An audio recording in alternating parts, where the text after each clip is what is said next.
कैवल्य चक्रवर्ती साम्राज्य संत ज्ञानेश्वर माऊलींचा पालखी प्रस्थान सोहळा 29 जून रोजी पार पडतोय। त्या सोहळ्याच्या पार्श्वभूमीवर आळंदी देवस्थानच्या वतीनं जय्यत तयारी करण्यात येते।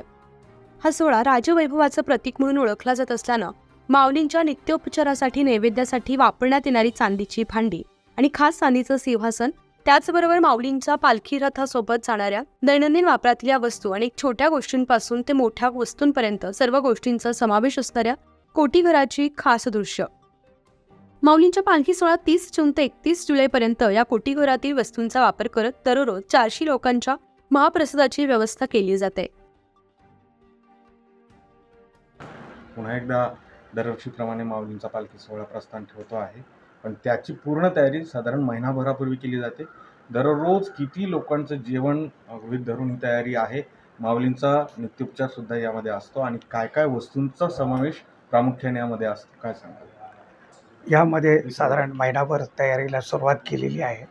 याच्यामध्ये पूजा अर्चेचं सामान, ऑफिसचं सामान, ज्ञानेश्वरी, लोक देणगी फाडतात त्या पावतीचं पावती पुस्तकं आणि किराणा माल, संपूर्ण किराणा माल महिन्याचा 30 जून ते 31 जुलैपर्यंत हा सगळा प्रवास आहे।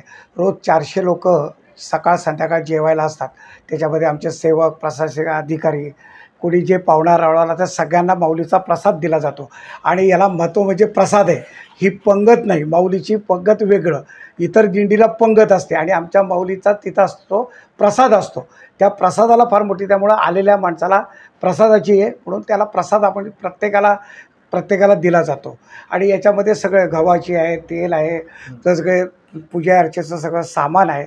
ह्याच्यामध्ये ड्रायफ्रूट देवाला जे नैवेद्य दाखवतो पहाटे आणि संध्याकाळच्या आरतीला, त्याची सगळी तयारी पूजा अर्चेची झालेली आहे। दरवर्षीप्रमाणे कुठली परंपरा खंडित न होता माऊली निघालेले आहेत। लाखो वारकरी त्यांच्यासोबत, पण त्यांची जी सेवा करण्याचं भाग्य तुम्हाला मिळालेलं आहे, त्यामध्ये ही सगळ्यात महत्त्वाची नित्योपचाराची जी साधनं आहेत ते किती आहेत, कसं त्याचा उपयोग होतो, काय वाटते, काय भावना? माऊलीचा सोहळा आता पंढरपूरला जाणार, त्यानिमित्ताने पहाटेची पूजा, संध्याकाळची आरती, त्यासाठी चांदीची भांडी सगळी आहेत। एकंदरीत 88 भांडी आहेत। सकाळ संध्याकाळ याचा उपयोग केला जातो।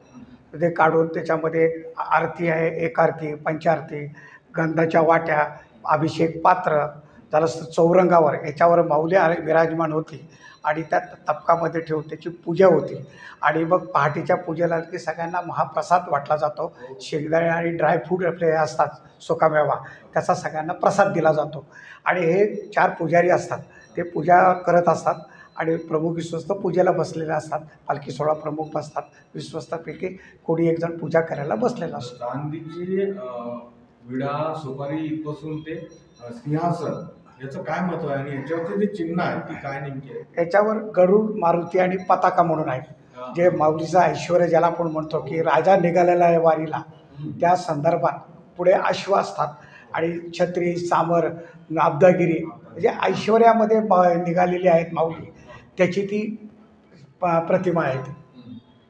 काय भावना आहेत तुमच्या ही सगळी सेवा देत असताना?